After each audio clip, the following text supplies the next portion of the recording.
Bonsoir à tous, quel grand bonheur de vous retrouver et nous embarquons ainsi pour le tout dernier numéro du Grand Rendez-vous et nous sommes aujourd'hui le vendredi, nous sommes à la date du 29 juin 2018. Le temps de prendre place chez vous, de vous installer et de nous suivre de bout en bout pour cette aventure de ce jour. Nous allons vous permettre de jeter un coup d'œil ensemble avec nous sur la météo.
On vient de parcourir ainsi avec le pouvoir des ondes 700 km pour ne pas dire un peu plus de 700 km puisque nous saluons particulièrement aujourd'hui nos amis du côté de Malanville dans ce programme du Grand Rendez-vous, à savoir la météo. Merci beaucoup à nos amis les monteurs qui travaillent donc sur ce petit programme. Alors, au menu de cette émission aujourd'hui, vous le savez, chers amis téléspectateurs, le Bénin, depuis quelque temps, depuis précisément le 18 juin 2018, s'est doté d'une loi sur les changements climatiques, une réglementation qui vise à prévenir, protéger et à gérer les conséquences liées à ces variations du climat. Alors, un grand pas certainement que le Bénin vient de poser. Nous recevrons un spécialiste journaliste en environnement qui viendra donner son appréciation sur le contenu de cette disposition. Une base de données bientôt disponible sur l'agriculture, le premier recensement national de l'agriculture avec la mise en place d'un système permanent intégré de statistiques pour répondre à un certain nombre d'interrogations. Alors, quelle est la perception de nos entrepreneurs agricoles sur cette démarche? Nous aurons réponse à cela avec un de nos invités. C'est bel et bien dans la rubrique Expert. Et puis, vous le savez, le Bénin est riche de son agriculture, c'est vrai, et aussi de sa culture. Diverses variétés musicales, aussi bien traditionnelles que modernes, se créent chaque jour. Mais pourquoi le Bénin n'a-t-il pas encore une identité musicale à lui? Un artiste sera admis dans ce siècle pour un temps de partage. Il vient de trouver le Kosso, c'est un nouveau rythme. On en parle dans cette émission. Voilà pour ce qui est du menu autour de cette table. Un autre menu aussi intéressant, aussi alléchant, c'est le journal, le 1945. Nadège Sani, bonsoir à vous. Nous allons vous écouter, nous présenter le sommaire. Bonsoir à vous, Karamata Agbataou. La presse béninoise face aux enjeux et défis du numérique, c'est autour de ce thème que se sont réunis les hommes des médias. Ils prennent la mesure de ce que représente la presse face à la montée du numérique. Le projet Arche sera bientôt mis en route, un projet auquel le gouvernement tient pour assurer le bien-être des populations. Le contenu a été présenté aux conseillers du CES. Rester vierge jusqu'au mariage n'est pas toujours facile. Les femmes qui font cette option ont besoin d'un suivi depuis le bas âge. Comment y arriver?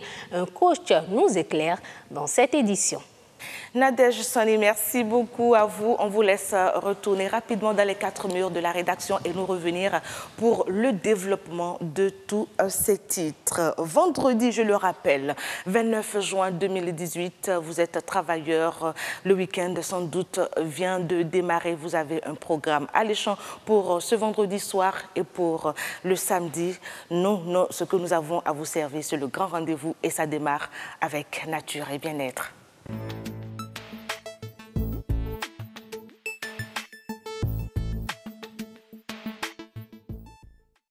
C'est une nouveauté, c'est un exploit pour le Bénin, une loi, une disposition sur les changements climatiques. On en avait parlé lundi dernier avec William Tchoki comme invité dans Nature et Bien-être. Aujourd'hui, toujours un spécialiste journaliste qui viendra nous décrypter un peu, partager avec nous le contenu de cette disposition. Mais avant lui, voici encore une fois ceci pour vous. Ce lundi, à l'hémicycle, les députés se retrouvent après le long week-end de la semaine écoulée du fait du Ramadan pour examiner en plénière la loi portant réglementation des changements climatiques en République du Bénin. Une proposition du député du bloc de la majorité parlementaire, Jean-Michel Abimbola, et 6 autres de ses collègues. Depuis un certain temps, les changements climatiques représentent une menace majeure au développement durable et se manifestent aujourd'hui avec acuité par la perte de la diversité biologique, la désertification, la sécheresse, la dégradation des terres, l'érosion côtière, la déforestation, la pollution atmosphérique. La liste des effets néfastes des changements climatiques n'est pas exhaustive. Le texte de loi proposé comporte 98 articles, organisés en 32 chapitres et répartis en 10 titres. Il vise à prévenir, protéger et gérer les conséquences des changements climatiques dont le peuple béninois pourrait être victime à court, moyen et long terme. Au terme des débats qui ont duré une partie de l'après-midi, la loi portant réglementation des changements climatiques en République du Bénin a été adoptée à l'unanimité. Une loi qui permet au Bénin de prendre désormais des mesures efficaces de riposte, d'adaptation et d'atténuation en fixant des objectifs précis de développement économique et social durable, de sécurité et d'efficacité énergétique, et cela conformément aux dispositions spécifiques des instruments juridiques nationaux et internationaux relatifs au changement climatique auxquels le pays est parti. Le texte comporte des innovations, dont l'instauration d'une taxe carbone sur certaines activités en son article 76. En ce qui concerne la taxe carbone, effectivement, tant par l'atténuation que par l'adaptation, on ne pourrait pas annuler totalement l'émission des gaz à effet de serre. Donc on instaure une taxe pour instaurer une certaine forme d'équité vis-à-vis de ceux qui émettent plus que d'autres. Il y a un niveau, un seuil qu'il faut définir au-dessus duquel et ceux qui sont des grands émetteurs soient obligés de payer la taxe carbone. Après sa mise en conformité constitutionnelle et sa promulgation, le législateur, en l'article 98 de la présente loi, a prévu une période de grâce de 6 mois avant son entrée en vigueur. Et c'est Guillaume Mavienou qui a suivi donc les travaux du côté de l'hémicycle quand cette loi voyait le jour, on peut le dire ainsi. Alors, Monsieur Tosuno, vous êtes un prince, à ce qu'il paraît. J'aurais appris dans les coulisses. On a donc l'honneur d'accueillir ici à Mondil Anyambosu un prince. Hein, ouais. Pour une fin de semaine, c'est plutôt bon. Qui ne pile pas. Alors, Monsieur Tosuno Alain, bonsoir. Oui, bonsoir. Comment vous allez? Oui, ça va très bien. Journaliste en environnement. Oui. Et quand on entend la loi sur les changements climatiques, on s'en réjouit sans doute. Ben absolument, parce que, évidemment, depuis que les Nations Unies ont adopté la Convention 4 des Nations Unies sur le climat, en 92 au sommet de la Terre à Rio, Donc, on a demandé maintenant, chaque pays devrait pouvoir internaliser donc, dans son droit positif donc, cette convention cadre-là. Et le Bénin a rejoint donc, un certain nombre de pays déjà qui absolument ont intégré dans leur corpus donc, juridique la loi sur les changements climatiques. Donc on peut dire déjà que c'est un grand pas qui vient d'être franchi. Vous avez déjà lancé le débat sans me saluer. J'ai lancé le débat, mais j'allais venir à vous. Je me lance également dans le débat. Ne soyez pas frustrés ni jalouses. Vous êtes aussi une princesse. Il n'y a pas de princesse Awida. Bon, sur le grand rendez-vous aujourd'hui, on vous donne ce titre de princesse. Amandine Anamboussou. Je suis trop fière de porter. Bonsoir à vous. Bonsoir à vous, Karamata. Merci beaucoup. Alors, certainement que vous avez aussi appris cette nouvelle avec grande joie. Bon, on peut le dire. Et comme Alain a déjà commencé, je lui demandais si on peut déjà dire qu'avec le vote de cette loi, c'est un grand pas que vient de franchir le Bénin. Oui, donc juridiquement parlant, hein, c'est un grand pas. Même si c'est vrai que une loi sans l'application, ça reste un test sur papier. Donc, mais c'est déjà le témoignage d'une prise de conscience de ce que constituent aujourd'hui les changements climatiques au regard des différents effets que subissent les populations de notre pays, du nord au sud. Vous savez qu'au nord, là-bas, c'est la sécheresse qui sévit. Et dans la partie donc, méridionale de notre pays, vous voyez les inondations qui sont devenues de plus en plus fréquentes. Et avec la saison des pluies, actuellement, au mois de juin, vous avez vu, les pluies se font rares. Vraiment. Alors qu'habituellement, nous avons, en cette période-là, une pluviométrie qui est très forte. Donc, face donc, à cette perturbation donc, de la pluviométrie, la perturbation des saisons et tout ça, il faut un certain nombre de mesures, un certain nombre d'actions, un certain nombre de mesures. Et justement, cette loi vient, tant soit peu,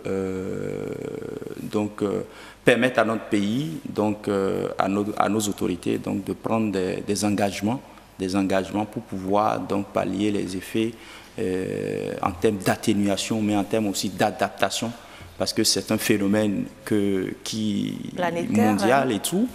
Donc, aucun pays ne saurait trouver à lui seul une solution. Amandine a l'habitude de dire que les changements climatiques... Amandine, est-ce que vous pouvez partager votre fameuse phrase avec nos amis téléspectateurs? On s'adapte. Ouais, on s'adapte, on n'a pas le choix, on doit s'adapter. Voilà. On doit faire en sorte de réduire au maximum les effets sur les populations. Et donc, cette loi vient donc faire des propositions. Et qu'est-ce qui va désormais changer?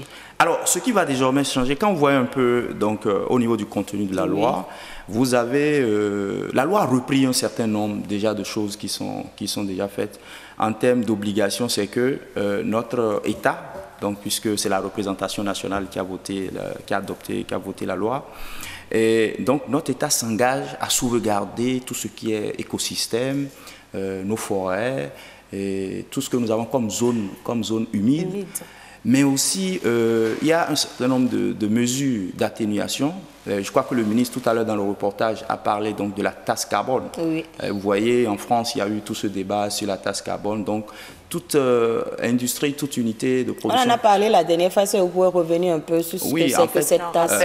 La taxe carbone, c'est que lorsque vous avez une industrie, lorsque vous avez une unité de production qui produit suffisamment au-delà d'une norme qui sera donc fixée, donc peut-être dans le cadre des décrets d'application, là, vous serez amené à payer quelque chose, une taxe carbone, parce que déjà, même dans notre loi cadre sur l'environnement, il y a ce principe, c'est au nom du principe pollueur-payeur, que donc, lorsque vous dépassez la norme, donc, vous devez donc payer. Et ces ressources-là devraient permettre donc, de financer donc, parallèlement toutes les actions liées à la préservation et à la conservation de nos écosystèmes et tout. Donc, il y a ce qui est très intéressant dans cette loi-là et que je trouve, au-delà de l'institution de la taxe carbone, vous avez aussi, en termes d'atténuation, un certain nombre de mesures. Par exemple, la promotion donc, des transports en commun et les véhicules non polluants. Donc, j'ai bon espoir que, dans notre pays, par exemple, qu'on va faire la promotion des véhicules neufs. Parce que vous savez aujourd'hui que en plein Cotonou et un peu partout dans les grandes villes, c'est les véhicules de 50 ans d'âge, 30 ans d'âge et autres qui circulent. Parce que les véhicules neufs coûtent cher, surtout la douane. Donc je crois qu'à travers cette loi, par exemple, que le gouvernement va s'engager à peut-être promouvoir donc l'achat de véhicules neufs en essayant de voir avec les concessionnaires comment faire en sorte pour réduire considérablement, peut-être offrir des exonérations à ces concessionnaires pour permettre donc aux populations, aux citoyens d'avoir accès à pour réduire considérablement, parce que quand on voit un peu dans la circulation, vous voyez cette pollution de l'air et tout ça, et ça agit sur la santé des populations.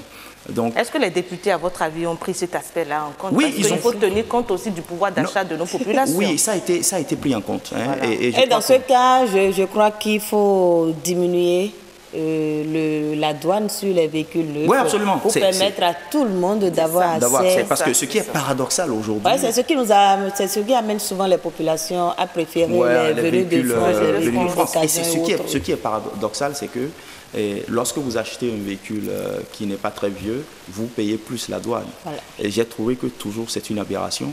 Il faut encourager les gens à payer des véhicules qui ne sont pas vieux. Et dans d'autres pays, ça se fait déjà. Oui, ça se fait. Donc je crois qu'à travers cette loi, je crois qu'on est obligé maintenant, le gouvernement est obligé d'aller vers donc, la promotion de ces véhicules. Et ça va commencer à partir de quand? Oui, on a dit, je crois dans le reportage, loi vient d'être votée, c'est 6 mois après, il faut donc promulguer. Donc après la promulgation, il faut 6 mois pour que la loi entre en application. Mais ce qui est intéressant aussi dans la loi, c'est que il est prévu en matière de cadre institutionnel, il y a une commission donc, qui va être mise en place, mais il y a aussi une agence donc, nationale d'information. Donc, parce qu'il faut l'information pour pouvoir décider. Aujourd'hui, vous voyez, le paysan qui est, je ne sais dans quel village, a besoin, par exemple, d'être orienté par rapport à la saison. Parce que les saisons sont perturbées. Donc, on a besoin donc, de mettre en place un système d'information. Et la loi a prévu, par exemple, que le gouvernement puisse financer la recherche et soutenir toutes les institutions donc, de recherche afin que les laboratoires et autres puissent pouvoir, à travers donc, leurs recherches, pouvoir donner l'information, puisque même à travers les inondations et autres, si on ne peut pas arrêter le phénomène, on peut au moins informer les gens pour qu'ils puissent prendre des dispositions pour être à l'abri des inondations, ou bien même par rapport, donc, parce qu'il y a souvent plusieurs hectares donc, de production qui partent en fumée comme ça, pouvoir informer les gens. Pour qu'ils sachent quoi faire pour maîtriser l'eau, parce que cette eau en abondance, donc, on en je a crois besoin. que ce que moi je salue dans cette loi, c'est l'institution donc, de cette agence donc, qui va nous permettre d'avoir l'information climatique, parce que si vous n'avez pas l'information, vous ne pouvez pas agir, vous ne pouvez pas mener un certain nombre d'actions. À l'intention, on a eu d'autres lois, surtout en ce qui concerne l'environnement. Est-ce que vous avez espoir que cette loi changera réellement quelque chose ou ce sera une loi de plus? Moi, je dis on est condamné à faire quelque chose parce que déjà, vous savez, à l'occasion de la COP21 à Paris, on a demandé pour la première fois à tous les pays de prendre des engagements. Donc, sur le site de la COP21, chaque pays, notre pays aussi avait déjà pris des engagements. Donc, ces engagements ont été repris au niveau de la loi. Et aujourd'hui, quand vous voyez un peu l'érosion côtière, vous voyez un peu, on a dit les inondations, la sécheresse et autres là, on est condamné à véritablement mener des actions sans quoi les populations, la pauvreté va augmenter, les différentes maladies et donc, tout. Donc, on n'a pas le choix. On n'a pas le choix, il faut agir et je crois que la loi permet beaucoup plus facilement d'agir vite. Et pour agir, il n'y a pas que les députés, il n'y a pas que le gouvernement. Non, c'est tout le monde, c'est tous les citoyens qui doivent prendre conscience donc, de ce phénomène-là et pouvoir mener. Parce que je dis souvent que c'est l'ensemble des petites actions qui va conduire à la transformation donc, de façon globale. Donc il faut que chaque citoyen puisse quand même prendre conscience qu'aujourd'hui, le climat est en train de changer. En utilisant, par exemple, dans nos maisons, en faisant donc, en réduisant l'énergie qu'on consomme, par rapport à ce qu'on utilise comme véhicule et autres. Vous avez aujourd'hui un phénomène dans notre pays. Le matin, quand vous partez, vous voyez, c'est une personne dans un véhicule et autres. Je pense qu'il y a des petites mesures. Ça crée des embouteillages. Ça crée des embouteillages, mais en même temps, vous voyez ce qu'on rejette dans la nature en termes de gaz à effet de serre. Oui. Donc, il faut promouvoir le transport en commun, le covoiturage par exemple. Si dans votre quartier vous avez quelqu'un qui va... Et je crois qu'on a déjà commencé tout doucement. Non, je pense qu'il faut y aller. Il faut y aller vite. On est très en retard. Le Béninois aime rester et être à l'aise dans son véhicule. Non, il faut qu'on arrive aujourd'hui à dépasser cet esprit d'individualisme et tout ça. Sans quoi nous allons... Quand vous quittez votre maison, vous venez en ville avec combien de personnes à l'intention? Mais c'est ça justement. Donc chacun est concerné. Moi Amandine Anyamboso aussi va faire pareil parce que quand elle prend son véhicule les matins, elle est seule dans son véhicule de la maison. Ouais, mais moi je dépose ma femme et mon enfant d'abord. Mais ça, c'est la famille. Mais s'il y a des amis autour de moi qui vont dans la même direction, il n'y a pas de problème. Donc je pense que ailleurs, ce sont des associations qui organisent ça. Voilà. Donc, il faut absolument qu'on aide ces associations pour pouvoir... Et l'autre chose qui est prévue dans la loi aussi, c'est le vélo. Le vélo n'est pas promu parce qu'on n'a pas... Vous voyez, nos routes n'ont pas prévu. Donc, aujourd'hui, même si quelqu'un va à côté, il prend le ZEM et tout ça, ça pollue l'environnement. Donc, il faut aussi que, dans la construction de nos routes, que ces couloirs-là soient prévus pour que celui qui veut se promener dans le quartier ou aller à côté au marché... On ne va pas privilégier la marche. La marche aussi, la marche, le vélo et tout ça, les transports en commun, on en a besoin. Du côté de l'Occident, les gens ils marchent beaucoup, même en cravate, en costume. D'abord, c'est pour notre bien-être, la santé. Bien-être, mais aussi c'est pour le bien-être aussi de l'environnement. Voilà. Il faut protéger l'environnement et je crois que il faut... Donc, à Kouéla, il faut que ça s'arrête. Non, absolument. Je pense que tout le monde est conscient qu'aujourd'hui, que le climat est en train de changer et que par rapport à ça, nous devons nous adapter parce que pour l'instant, on ne peut pas enrayer le phénomène. Il faut vivre avec et s'adapter. Il faut s'adapter. Il tient beaucoup, son fameux mot. Merci beaucoup à vous, Alain Tosounon. C'est moi qui vous remercie. Merci beaucoup, Amandine Anyamboso. Ça ne va pas suffire, ces échanges-là. Absolument. Je me rends compte que le temps est vite parti. J'espère qu'on aura l'occasion de revenir ou l'étendre à un plateau bien plus large. Okay. Merci beaucoup à vous, Alain Tosounon. Je rappelle à nos amis téléspectateurs que vous êtes un des nôtres, vous êtes un confrère, vous êtes donc un journaliste et qui fait donc dans l'environnement un peu comme Amandine Anyamboso. Amandine, le grand rendez-vous vous retrouve le lundi, n'est-ce pas, à partir de 19h. Merci beaucoup et agréable week-end à vous parce que je sais que vous adorez les gâteaux. Ah oui? Bonne fête. Voilà, les changements climatiques, il faut simplement s'y adapter et s'y adapter, c'est un changement de comportement. Merci beaucoup d'avoir compris le message. Et nous passons ainsi à la deuxième partie de cette émission, à savoir Espère.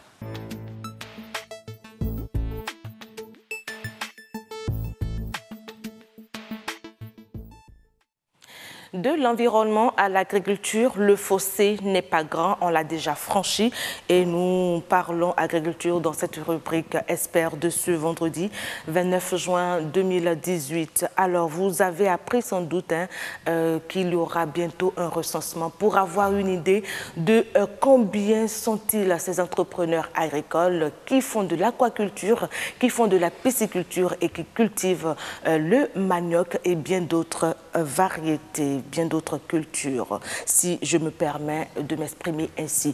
Et pour en parler, nous recevons un jeune entrepreneur qui fait dans l'éthique, mais l'éthique orientée vers l'agriculture. Il s'appelle Roland Alavant. Bonsoir. Bonsoir, Karamat. Comment ça va, la pleine forme, sans doute, hein? Ah oui, ça va. D'accord.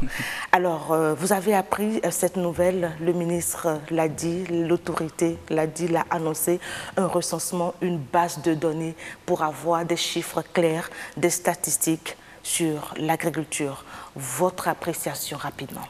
Bien, merci. Le RNA, Recensement national de l'agriculture, est une initiative donc, du ministère qui veut construire une base de données de l'agriculture.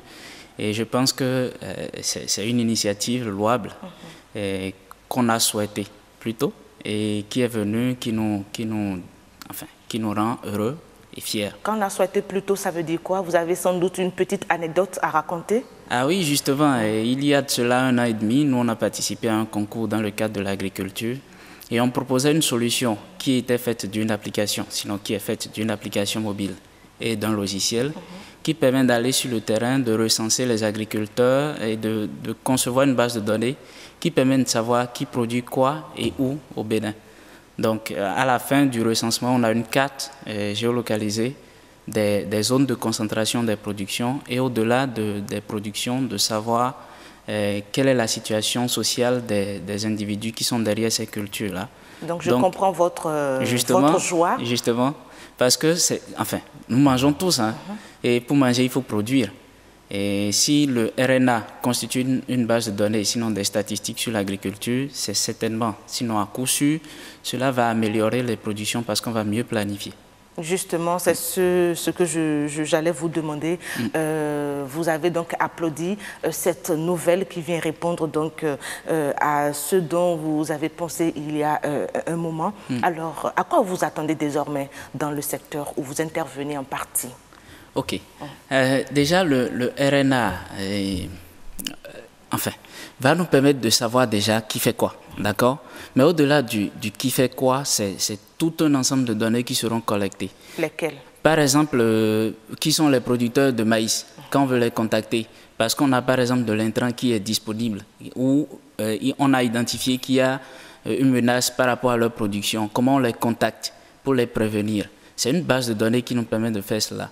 Et au-delà de ça, quand on sait qu'il y a une production dans une zone qui est concentrée, qui sont ceux qui sont derrière, et quand on a besoin de ces ressources-là au niveau national, qui on appelle pour les fournir, quand un pays de la sous-région en a besoin, pendant que c'est en train de pourrir chez nous, comment on fait pour mobiliser ces ressources-là et les mettre à disposition de nos frères de la sous-région? Et au-delà de ça, les producteurs, eux, ils font de la production qu'ils mettent à la disposition des transformateurs. Alors, quand on installe une usine, par exemple, et qu'on a besoin de matières premières, il faut savoir où est-ce qu'on trouve cette matière première-là. Donc, c'est toute la chaîne de l'agriculture qui sera impactée par ce RNA. Et au-delà de l'agriculture, je pense qu'ils ont intégré ce qui est la pêche, ce qui est l'élevage. Exactement. C'est très intéressant en fait, parce qu'ils sont en train de mettre en place un système qui va entretenir nos ventres. Et quand nos ventres sont entretenus, on est productif. Et quand on est producteur, on impacte l'économie nationale. L'économie sera boostée. Enfin, il y a un programme international, Tony Elumelu, qui recrute, qui finance des programmes de jeunes chaque année. Mais quand ils présentent les statistiques du programme, vous vous rendez compte que l'agriculture, c'est le grenier en fait. Il faut manger, mais au-delà, c'est de l'économie qui se fait, c'est de la production locale. Et moi, je trouve que c'est une initiative auquel il faut souhaiter bon vent. Une initiative auquel il faut souhaiter bon vent. Alors, c'est vrai, vous l'avez dit tout à l'heure, cette initiative-là, ce RNA va impacter considérablement le développement déjà local et à l'échelle aussi nationale. Oui. Alors, les producteurs en retour, moi, je voudrais savoir, quand on prend votre cas, personnellement, quelles sont vos attentes, personnellement? Oui, moi, mes attentes, je suis entrepreneur beaucoup plus TIC Agri. Donc, si nos solutions peuvent aider à quelque chose, ce sera vraiment un plaisir de les mettre à disposition. Mais je sais que c'est un programme qui n'est pas lancé au pifomètre. C'est sûr qu'il y a des dispositions qui sont prises.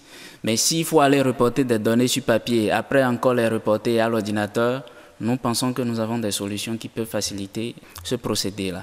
Mais au-delà, pour l'agriculteur par exemple, moi je pense qu'on est en train de passer vers la professionnalisation de l'agriculture. Parce qu'en fait, l'agriculture est perçue aujourd'hui comme le métier des villageois, des pauvres. Et pourtant, ce sont eux qui nourrissent le pays.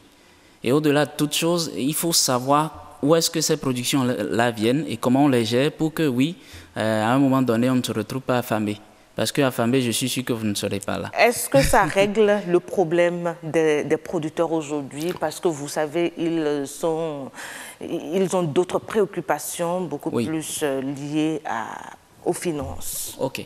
Je pense que les agriculteurs ont beaucoup de problèmes. Un programme ne va pas résoudre tous les problèmes. C'est pour cela qu'on a d'ailleurs plusieurs qui se lancent. Celui-ci permet d'identifier qui fait quoi. Et au-delà du qui fait quoi, ce sont les ressources qui seront mises à disposition du qui fait quoi selon ce qu'il fait. Parce que si vous êtes producteur du riz, on a besoin d'intrants. Il faut prévoir à l'avance quelle est la quantité d'intrants qu'il faut acheter, quelle est la quantité de matières premières qu'il faut mettre à disposition. Si vous n'êtes pas enregistré, vous n'êtes pas inclus dans les statistiques de l'État, eh bien on va faire une commande qui ne va pas répondre aux besoins de la production. Et à un moment donné, on dira qu'il y a rupture d'engrais, par exemple, il y a rupture d'insecticides.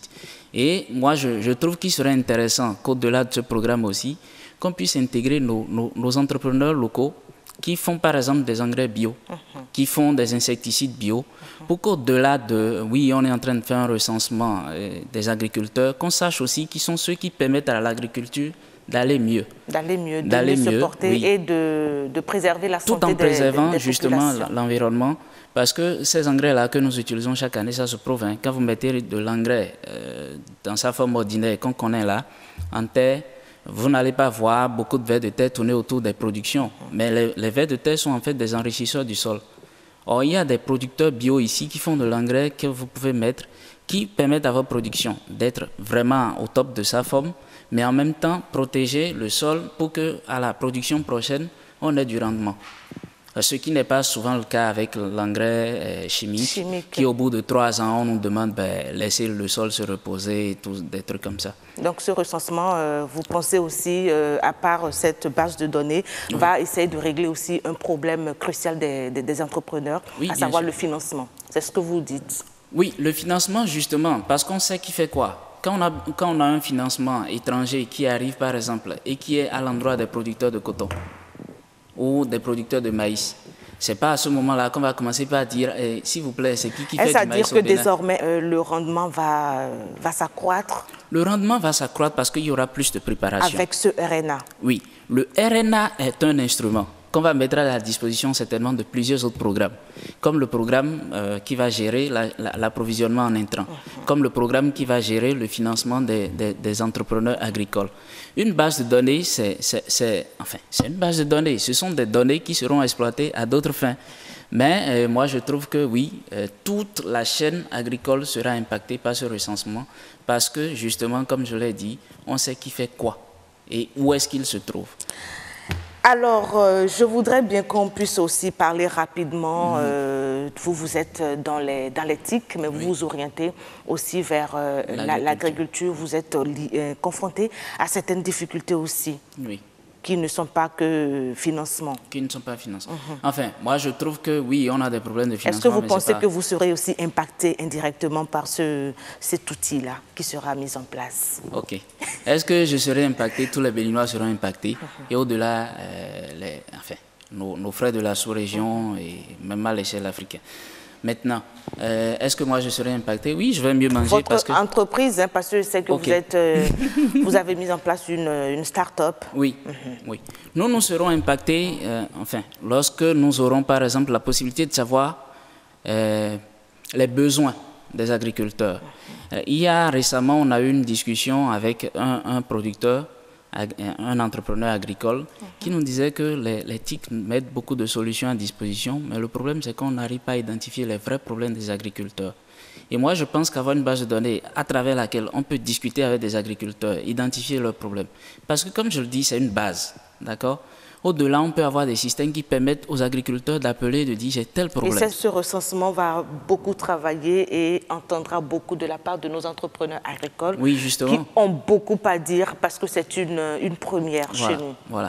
Et comme je le disais, quand eux, ils ont énoncé leurs problèmes, c'est clair que nous, on aura du travail à faire pour apporter des solutions. Comme je le dis, au-delà de combien on se fait dans l'entreprise, c'est comment nous arrivons à impacter notre environnement qui compte.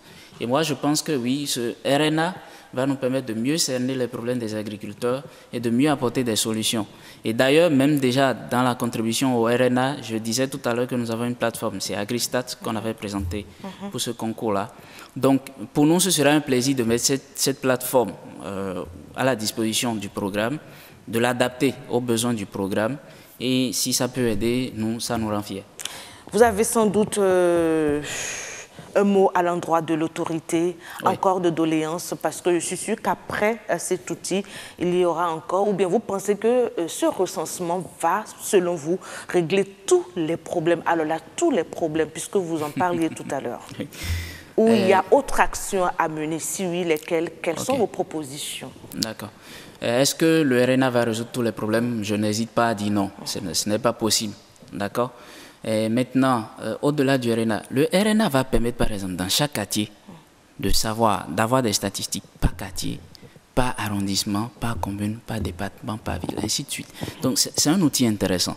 Maintenant, au-delà, il faut permettre à ce que cette base de données-là soit bien utilisée et qu'on puisse cerner. Et à quelles conditions elle sera bien utilisée? Bien utilisée, c'est déjà qu'on ne s'arrête pas au fait que, parce que c'est un programme financé par la FAO, à coût de 7 milliards, il ne faut pas qu'on s'arrête au fait qu'on veut fournir des données à la FAO pour comprendre comment notre pays fonctionne en termes d'agriculture.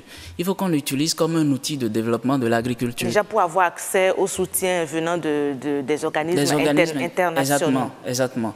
Et je pense que oui, au-delà d'avoir cette base de données-là, il faut l'utiliser. Aller même peut-être jusqu'à donner des cartes professionnelles aux agriculteurs, parce que ça leur permet de se sentir importants dans la République. Des cartes, je vous dis, oui, bien sûr. Des cartes professionnelles pour les agriculteurs. Pourquoi pas? Et ça leur permet de se sentir professionnels et de mieux fournir. Parce que je vous le dis, ce n'est pas forcément l'argent qui fait la productivité. Il faut apprendre à dire aux gens, vous faites bien quand ils le font. C'est ça. Si, à travers cette base de données, on peut professionnaliser un peu l'agriculture, par exemple, primer les meilleurs producteurs à la fin de chaque production, par exemple, moi, je trouve que ce sont des apports qui seront intéressants. C'est votre appréciation sur ce recensement concernant le secteur agricole et j'espère que l'autorité entendra votre appel. Il fait ce qu'il peut, donc on lui fait confiance. N'est-ce pas? Vous faites confiance à l'autorité. Elle est là et elle va travailler pour le bien de tous. Merci d'être venu nous voir, nous parler donc du recensement national sur l'agriculture. On va vous raccompagner avec ceci qui ouvre donc Horizon Culture.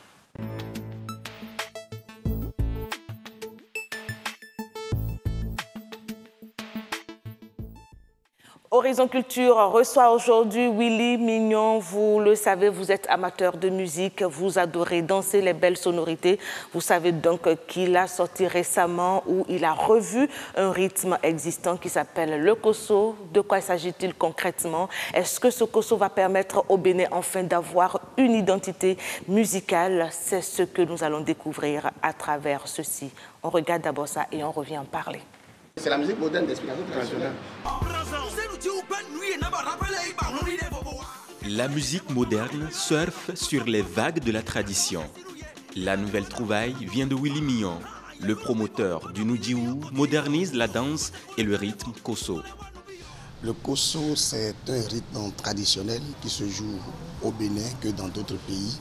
Mais c'est un rythme qui est venu du Nigeria, qui a été importé dans notre nation pour accompagner à la base les cérémonies des revenants, qui est joué avec des tambours qu'on appelle tambours parlants, le talking drum au Kanga. C'est un rythme qui se joue avec au minimum 4-5 tambours, voire 6 des fois, dont le Ichadjou, le Omere, le Agouda, le Keri-Keri et puis le Yarou.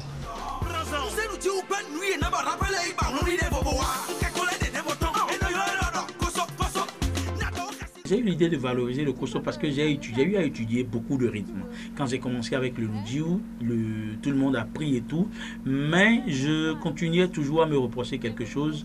Je cherchais ce qu'il y a de béninois, de vraiment béninois dans ce que je fais.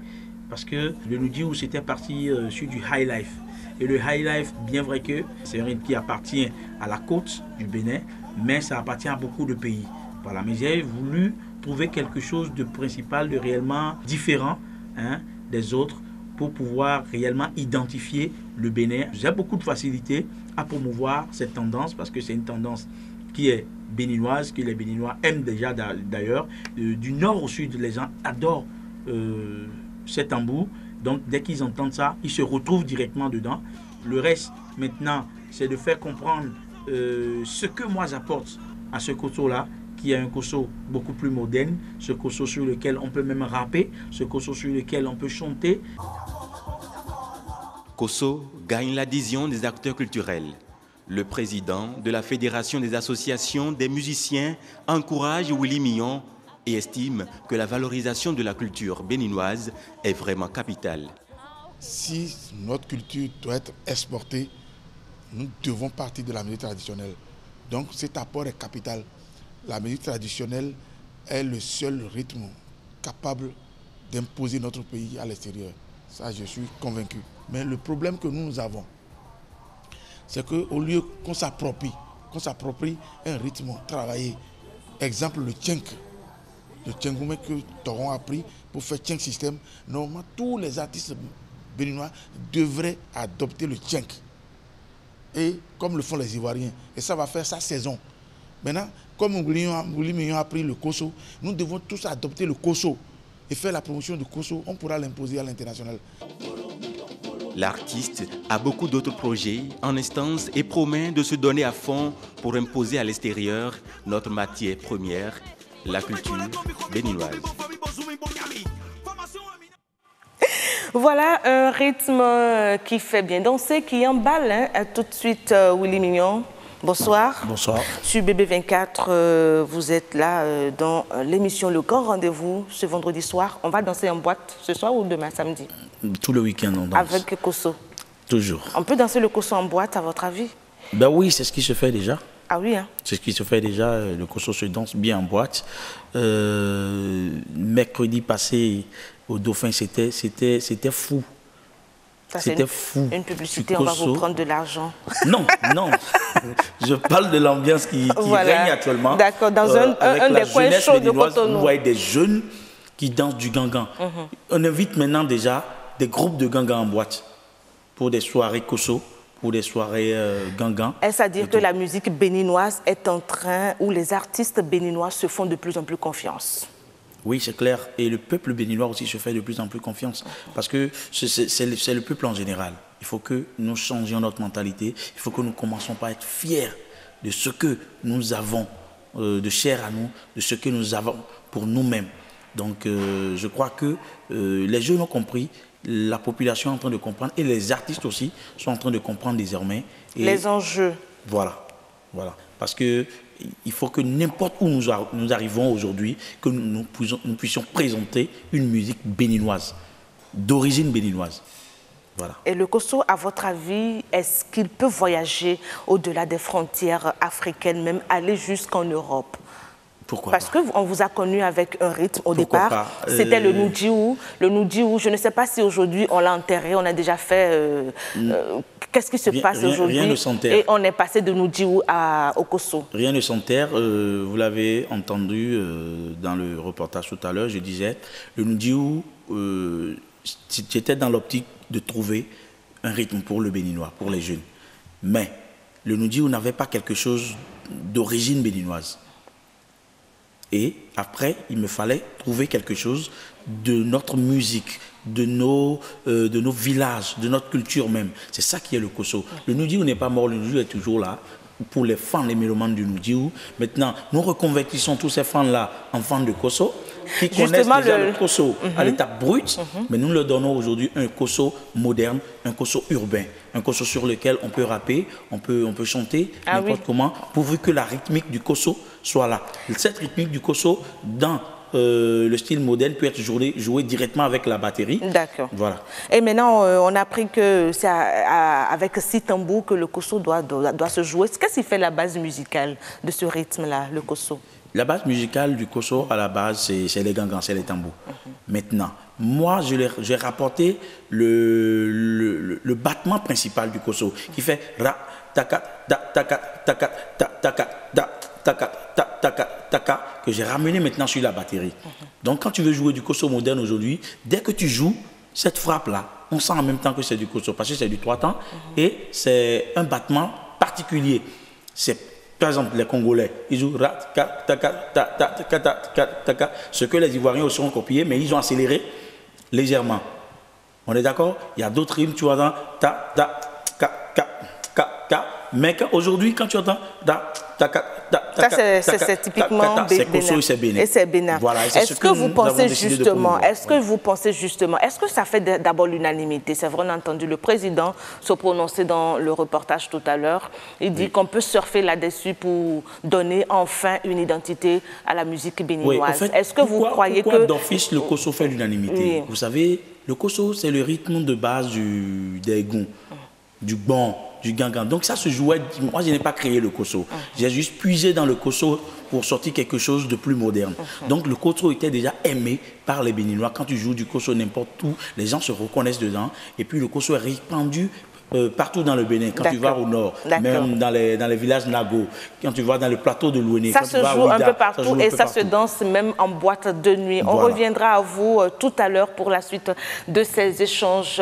Willy Mignon, le temps pour nous de rejoindre Nadège Sonné pour le journal, le 1945. Nadège.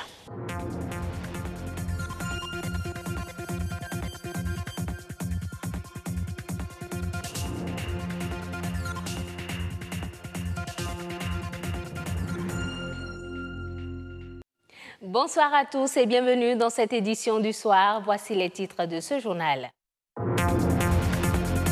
L'évolution numérique n'épargne aucun secteur pour permettre aux hommes des médias d'y faire face avec efficacité. Une formation a été organisée à leur intention à l'Infosec de Cotonou.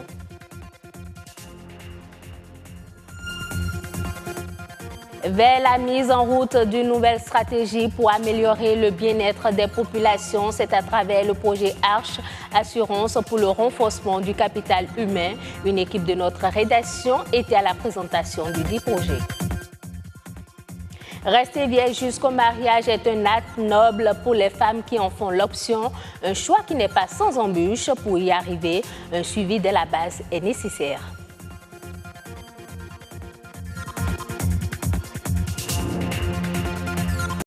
L'Institut de formation sociale, économique et civique a organisé ce jeudi un séminaire sur les enjeux et défis de la presse béninoise face à la montée du numérique. Plusieurs communications ont été faites dont l'état des lieux des médias digitaux du Bénin. Roland Chidimé, Michel Elegbe pour le reportage.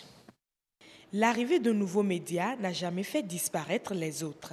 Aujourd'hui, l'avènement du numérique offre la possibilité aux médias digitaux d'informer à une grande vitesse et ils s'imposent dans le milieu. Aujourd'hui, il ne peut plus y avoir une rédaction sans le digital. Une rédaction qui doit vivre, doit faire attention à une rédaction digitale, une rédaction dynamique. Donc il est question de former aussi les journalistes au digital pour que ceux qui interviennent au niveau du traditionnel, aille aussi au digital. C'est fondamental. On n'a pas le choix. Mais dans le respect systématique des normes déontologiques. L'information doit aller le plus rapidement possible, mais avec un bon traitement. Au Bénin, ce pari n'est pas encore totalement gagné. La vitesse d'informer fait que bien, beaucoup de médias tombent un peu dans les travers de la déontologie. Il faut avouer qu'à ce niveau-là, fondamentalement, il y a beaucoup de choses à faire. Ce qui est à faire, c'est un peu la formation. Parce que tout le monde peut informer, mais tout le monde ne sait pas informer. Parce que l'information a des normes, a des règles. Et l'information a des lois, des principes.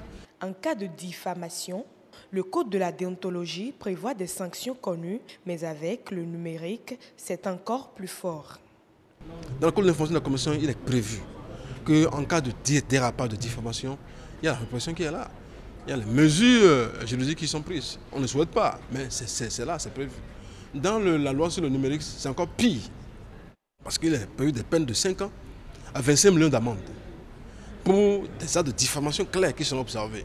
Pour mieux faire face aux défis du numérique, un bon encadrement des acteurs du secteur serait nécessaire. Cela y va de l'intérêt de tous.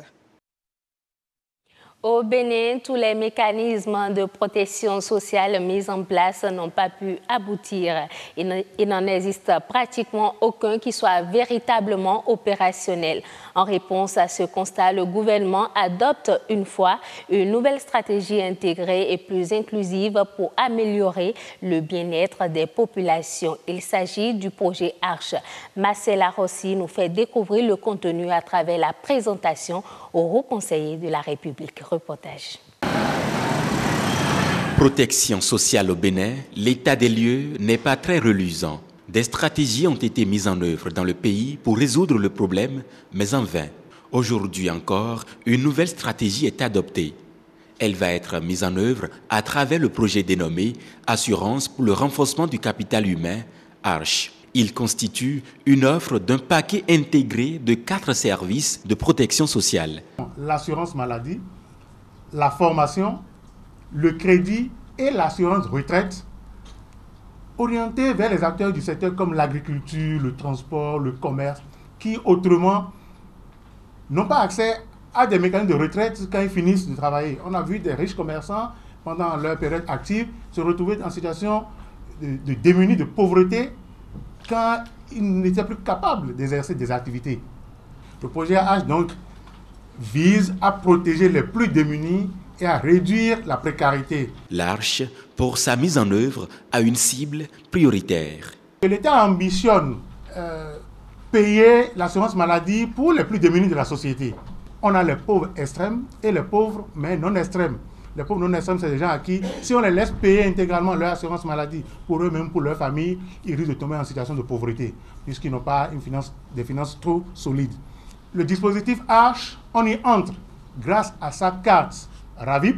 Au regard de l'importance de la cible, un dispositif d'identification des bénéficiaires est mis en place. On forme des agents dans les communautés avec les centres de protection sociale et ces agents sont chargés d'aller dans la communauté monter des équipes pour que ceux-là indiquent dans leur village qui sont ceux qui sont les plus pauvres, qui sont les pauvres extrêmes, qui sont les pauvres. Et ces noms, on va revenir les transmettre à l'Institut national de la statistique qui irait dans une deuxième phase faire une tournée dans les domiciles des concernés pour évaluer de façon concrète leur situation de pauvreté. Et après, on aura une liste apurée. Nous allons repartir ensuite dans chaque localité pour aller présenter la liste définitive qu'on a observée et on soumet à leur validation. Le rendement annuel des mécanismes de financement durable du dispositif est évalué à 62 milliards de francs CFA pour un besoin de financement d'environ 50 milliards par an. Certaines femmes ont fait l'option de la virginité jusqu'au mariage, un choix peu courant qui symbolise pour elles la noblesse. Un accompagnement dès la base est quand même nécessaire pour atteindre leur objectif. C'est à cela que s'attelle le coaching 3CGFJ d'Ine Bouraïman, Jennifer Sativi pour plus de détails.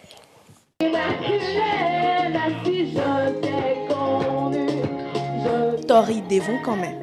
Nous sommes ici au foyer des filles vierges, l'Immaculée. Elles expriment leur gratitude à l'occasion de la séance de coaching 3CGFJ, communication pour un changement de comportement chez la gente féminine juvénile. Au menu, échanges et témoignages afin de leur permettre d'en savoir plus sur la virginité de la femme. Toutes les filles sont nées vierges, disons. Et c'est certains choix dans leur vie ou c'est certains événements dans leur vie qui leur amènent parfois à dérouter du bon sens. Alors pourquoi est-ce que moi j'ai fait un tel choix? Tout d'abord parce que je me dis la femme c'est un temple. Elle est à respecter et c'est un être digne, c'est un être de fierté.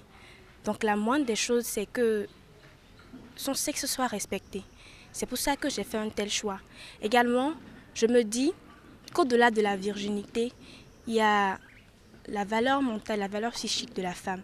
Alors aujourd'hui, je peux dire devant tout le monde que je suis vraiment heureuse avec mon choix et que je ne regrette pas d'avoir fait un tel choix. La communication pour un changement de comportement chez la gente féminine juvénile est un coaching social mis sur pied depuis 2010. Ce coaching se veut universel maintenant car à la face du monde et à chaque occasion festive ou récréative, il montre et démontre à la jeune génération la grande différence entre l'amour spirituel, amour divin fraternel, et l'amour charnel, ainsi que la distinction qui fait user du sensuel sans mésuser du sexuel. Le coaching 3CGFJ vise également à promouvoir la bonne morale, notamment dans les lycées, les collèges, les internats et les foyers pour jeunes filles. Désillusion pour le Sénégal. À l'instar des autres pays africains, les Lions de la Teranga ne joueront pas les huitièmes de finale du Mondial Russie 2018.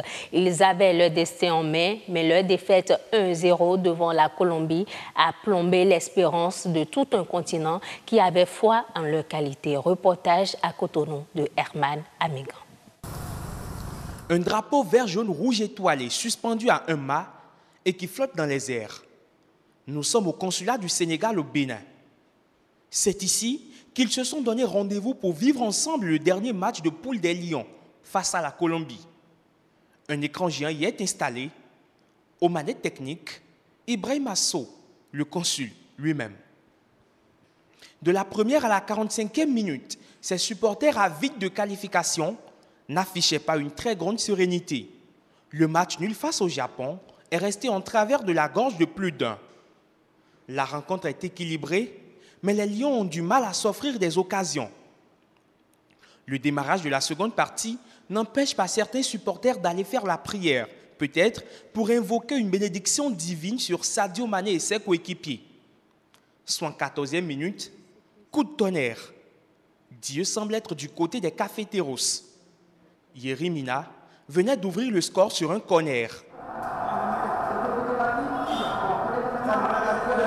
Les visages sont maintenant plus que jamais renfermés. Seul un match nul pouvait sauver les Lions. Même le consul, qui jusque-là affichait un calme olympien, ne semble plus très à l'aise. D'abord un bol d'air. Ensuite, un changement de posture.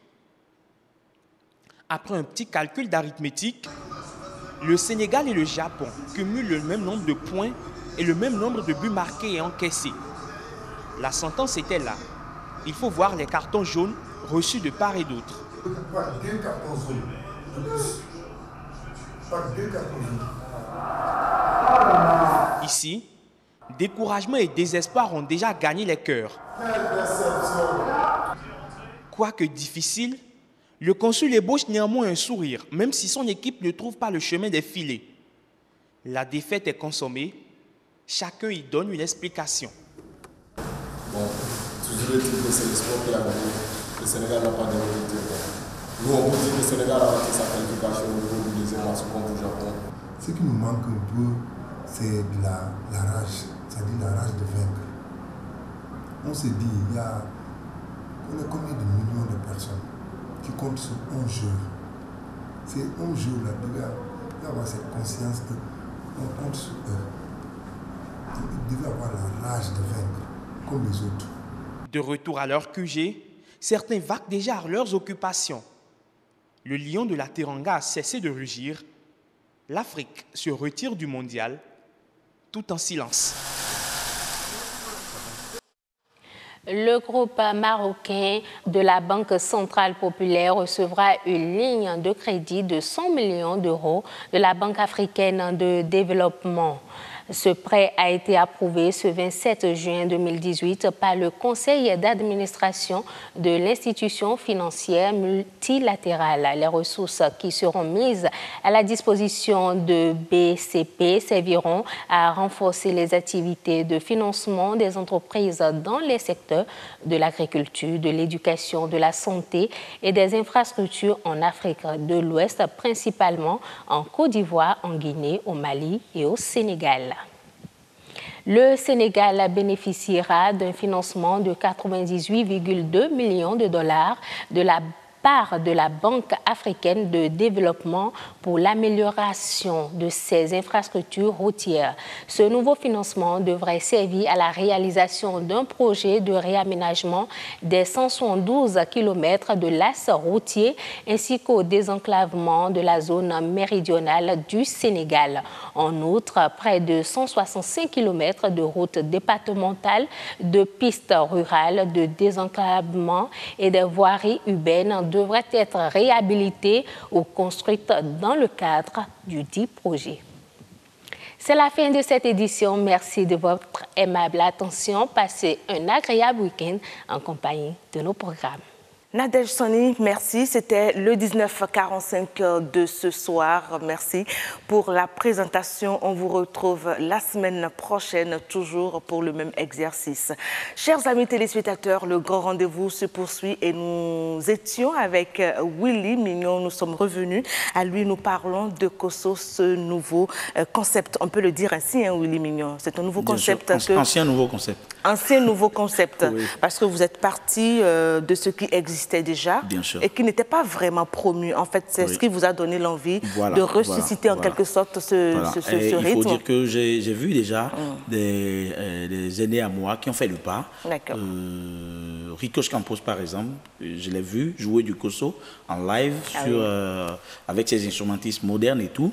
Celui-là qui m'a aussi beaucoup donné envie de faire du Kosso, c'est le grand frère, ou bien le vieux père Amikman, qui fait du très bon Kosso. Et il y a plein d'autres artistes traditionnels aussi qui ont valorisé le Kosso, mais sur le plan beaucoup plus traditionnel. Mais moi, je viens avec une sauce beaucoup plus moderne et surtout urbaine. Alors, et puisque nous savons que la musique béninoise, elle est remplie de jeunes artistes, est-ce que vous avez l'impression ou vous pressentez ou il y a un travail déjà qui se fait pour drainer cette jeunesse vers le Kosso? Oui, c'est clair, c'est ce qui se fait déjà. Vous savez, Willy Mignon, ça a toujours été un label qui donne la main aux jeunes qui veulent s'essayer à la chose et qui ont du talent, bien sûr. Donc, avec le Nundiou, on a drainé beaucoup de jeunes plein d'entre eux sont devenus même des stars, même si c'est au niveau national, et aussi d'autres qui sont... On fait comme ça. Voilà, la danse de l'écriture. La danse de l'écriture. Voilà. Aujourd'hui, avec le Kosso, on va faire pareil, et je crois que on va faire même plus que ce qu'on a fait avec le Nundiou, parce qu'il y a tout un label. Ça aura beaucoup plus d'impact. Oui, ça aura beaucoup plus d'impact, parce qu'avec toute l'expérience que nous avons acquise avec le Nundiou, tout le parcours que nous avons eu, nous allons pouvoir mieux faire avec le Kosso aujourd'hui et hisser le Kosso très très très loin. D'accord. Est-ce qu'il y a possibilité de faire cette fusion avec les rythmes du septentrion? Parce qu'on sait que du nord au sud, en passant par le centre, c'est plusieurs variétés. Qu'est-ce qui se fait, le Kosso va demeurer le concept de base, mais après, nous allons insérer beaucoup de concepts. C'est comme Arafat aujourd'hui. À Abidjan, chaque mois, Arafat sort un concept. Mais il y a un rythme de base, c'est toujours le coupé-décalé. Mais soit il y a une danse qui s'ajoute, soit il y a une légère manière de jouer qui s'ajoute. Donc ça veut dire qu'après ce clip... Ne vous étonnez pas qu'après Kosso, non, pas après ce clip. Après Kosso, la vague de Kosso, on peut faire 1 an avec le Kosso, ou bien quelques mois avec le Kosso, mais après, ne vous étonnez pas que Willy Mion revienne avec du Zenli. Est-ce que c'est toujours du Kosso dans ce cas-là, justement? Si c'est ça, quel est l'avenir que vous apportez donc L'essentiel, ce que les gens ne comprennent pas, c'est qu'on est une couleur musicale. Et c'est à travers cette couleur musicale qu'on draine après les concepts. D'accord. On est d'accord? On peut décider de garder le nom Kosso pour la musique du Bénin. Un nom, parce que pour chercher le nom, les gens cherchent un nom que tout le monde peut retenir. Et le Kosso, je pense que ça peut aller. Hein. Kosso, c'est bien court, c'est facile. Et voilà. puis, et tout le monde, le Kosso, c'est facilement retenu. Voilà. Mais après, dans le Kosso, on peut ramener d'autres concepts. Parce que le Bénin, le Bénin est trop riche. Le Bénin est trop riche, c'est vrai. Le Bénin a toujours été riche, mais il y a toujours ce hic, il y a toujours ce petit souci de on va faire finalement quoi, on choisit quoi, et ça fait que nous sommes là où nous sommes aujourd'hui. C'est comme le président l'a dit. Voilà. Il a dit, dans une période donnée, il faut qu'on fasse tous les mêmes choses. Et après, ensemble, on peut changer encore. On est d'accord que, je prends toujours l'exemple des autres. Même vous regardez Toufan. Le Toufan ne fait jamais la même musique. Exactement. Depuis qu'on a connu Toufan, ils ont commencé par Obragada, après ils ont fait Koulikaché, maintenant ils sont dans terrain, ils sont beaucoup plus urbains maintenant. Donc, c'est que ça évolue. Et avec aussi, on suit aussi ce qui se passe dans le monde, l'actualité de notre sous-région, l'actualité internationale, pour suivre un peu. J'ai le pressentiment quand même que s'il y a union autour des artistes que vous êtes, parce que c'est de là que ça va partir. Hein. Oui. Les populations ne veulent que de l'ambiance pour danser et tout, se faire l'animation. Mais si déjà autour des acteurs principaux, il y a des unions, ça pourra pas vraiment aboutir. Bon, je pense personnellement que le gros boulot, c'est à votre niveau. Je salue les artistes béninois, beaucoup de communicateurs, beaucoup d'acteurs du showbiz béninois se sont rapprochés de moi par rapport au Kosso, par exemple. Beaucoup de forums de musique du Bénin qui veulent essayer m'ont invité. J'ai décrit le Kosso. Ils ont décidé d'adopter déjà, théoriquement, beaucoup ont décidé d'adopter le Kosso, des arrangeurs. Ça fait déjà un grand pas. Ça fait déjà un grand pas, ce qui ne se passait pas avant. Donc, beaucoup de personnes sont venues délibérément vers moi pour prendre des informations, comment se fait le Kosso, comment ça veut dire que le Kosso est bien parti. Voilà, déjà c'est bien parti. Si on s'y met. Et beaucoup, il y a quelque chose qui manque au Bénin, c'est le soutien. Le soutien. Le peuple n'a qu'à soutenir. Ce n'est pas forcément l'argent. C'est pas forcément l'argent. Mais il faut déjà créer... Quand un artiste fait quelque chose qui plaît au public, le public cherche comment faire pour récompenser cet artiste. On peut récompenser un artiste juste en payant sa CD, juste en allant regarder ses spectacles. C'est déjà suffisant. À défaut aujourd'hui, puisqu'on est à l'aide des nouvelles technologies, on ne parle plus vraiment des supports CD. Est-ce que vous avez des sites sur lesquels... Même en ajoutant des vues, hein, sur les publications d'un artiste sur YouTube, ça fait déjà un accompagnement. Voilà. Donc, soyons des férus de nos artistes, soyons réellement des vrais fans, des top fans de nos artistes. Je ne parle pas forcément de Willy Mignon, mais si moi-même, Willy Mignon, j'aime un artiste béninois, je dois tout faire pour contribuer d'une manière ou d'une autre. Voilà. Juste des commentaires, juste des publications. Ça, c'est à l'endroit de la population et à l'endroit des autorités, un accompagnement. en termes espèces sonnantes et trébuchantes aussi. Vous ne direz pas non? Moi, je dis, l'autorité, c'est le citoyen qui devient autorité. Si le peuple en général aime déjà ces artistes, le citoyen qui devient autorité saura quoi faire pour accompagner les artistes. En tout cas, voilà. Willy Mignon, nous on souhaite, oui, rapidement. Donc je demande la même chose à tout le monde. Aimons nos artistes, réfléchissons par rapport à là où je suis, par rapport à qui je suis, qu'est-ce que je peux faire à mes artistes. On est béninois, on va consommer béninois et je crois que nous sommes beaucoup plus dans cet élan. Et sur BB24, nous faisons la promotion de tout ce qui est produit chez nous, aussi bien dans le secteur de l'agriculture, dans le secteur musicalement parlant. Il faut vraiment qu'on commence à aimer ce que nous produisons et bien pouvoir hisser nos valeurs bien plus haut, vendre ce que nous savons si bien faire et nous savons aussi chanter. Ça, je le sais bien. Nous souhaitons en tout cas, toute l'équipe du Grand Rendez-vous réunie souhaite un bon vent au Kosso et nous allons revenir dans quelques mois faire le bilan.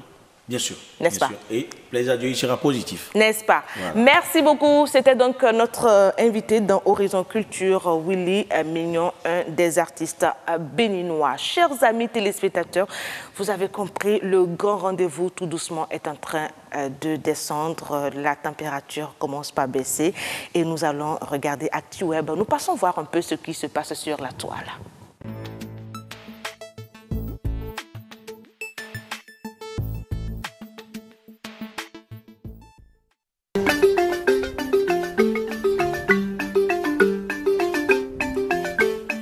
Bonjour chers amis téléspectateurs et merci d'être au rendez-vous de la revue du web.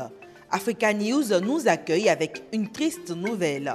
Le Sénégal éliminé du mondial Russie 2018. Il paie ses cartons. La dernière équipe africaine en ligne pour la compétition mondiale de football est victime de ses cartons jaunes depuis le début du tournoi. C'est la loi du football, n'a pu que commenter le sélectionneur sénégalais Aliou Cissé. Pour la première fois depuis 1982, l'Afrique ne sera pas au rendez-vous des huitièmes de finale dans l'histoire de la Coupe du Monde. Allons à présent dans le monde des TIC. Yellow Relay, une nouvelle start-up d'envoi des colis. L'actualité nous apprend toujours que l'entreprise de livraison de colis entre l'Afrique et la France compte s'imposer dans un secteur présenté comme l'apanage des grosses entreprises européennes. L'Afrique serait donc un terrain propice à toute innovation. Mais les startups éprouvent beaucoup de difficultés, tant au niveau des infrastructures que des financements. Des difficultés dues au retard constaté dans plusieurs domaines. Créé par Bernardo Tribeno et Massimo Boadi, Yellow Relay promet de sécuriser les livraisons de colis entre la France et l'Afrique via sa plateforme en ligne en s'appuyant sur son réseau de partenaires et de points relais dans les grandes villes du continent. Une bonne nouvelle donc dans le monde des TIC en Afrique. Destination Guinée équatoriale. Les 49 ans de Théodore Obiang célébrés avec succès. Le fils du chef de l'État de la Guinée équatoriale, vice-président du pays lui-même, a soufflé une bougie de plus. Pour l'occasion, l'aîné des Obiang a opté pour un lieu select dans un luxueux hôtel de la capitale où étaient attendus des convives, bien sûr triés sur le volet. Dans une ambiance nightclub, se sont succédés sur la scène les artistes américains Akon, Sean Kingston, Ludacris ou encore Jay-Z, sans oublier les danseuses de carnaval avec lesquelles Théodorin a bien voulu partager la scène. Les vidéos de la soirée ont été diffusées par l'heure du jour sur son compte Instagram. Une chose est sûre, les fans du vice-président équato-guinéen ont vécu une soirée époustouflante avec leur idole. Et pour finir, une annonce. Le 31e sommet de l'Union africaine se tiendra le dimanche 1er juillet, devinez où? En Mauritanie. L'actualité nous apprend que le 10 sommet sera axé sur le renforcement de l'intégration continentale. Plus d'une quarantaine de chefs d'État africains sont attendus. Le président français Emmanuel Macron y est aussi attendu. Plusieurs sujets sont inscrits à l'ordre du jour. Les crises qui secouent le continent, l'exode de centaines de milliers d'Africains, essentiellement vers l'Europe, pour ne citer que ceux-là. Et ce sera tout pour la revue web de ce vendredi 29 juin 2018. Merci de l'avoir suivi et bon week-end à vous, Karamat Agbatao.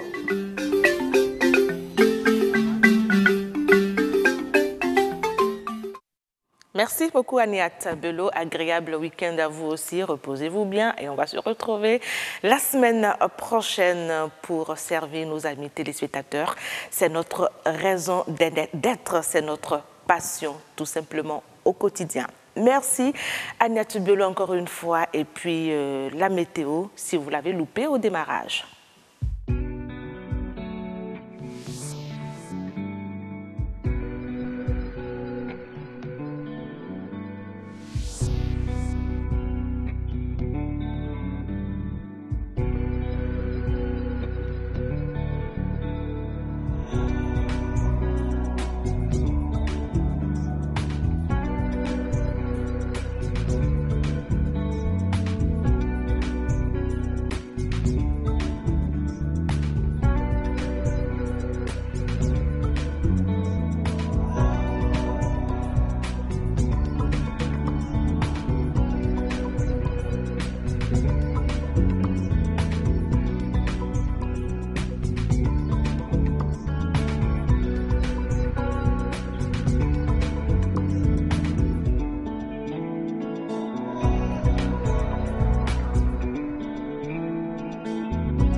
Voilà, c'était donc en revue la météo, les prévisions du lendemain, samedi. À vous qui nous avez suivis de bout en bout depuis 19h, nous vous remercions de votre aimable attention, de votre fidélité à nos différents programmes. C'était donc le grand rendez-vous de ce vendredi 29 juin 2018. À tous nos invités qui sont passés par ici à tour de rôle et aussi à Amandine Anyambossou, à toute l'équipe technique depuis lundi. Nous remercions Baudouin, Abamba, Léonidas, Gaëtan Akpasso, Émile Loubegnon, Doris Adanrou et puis Arnaud Togbanon pour tout le travail abattu à la réalisation. Mesdames, Messieurs, agréable week-end à toutes et à tous et puis à la semaine prochaine.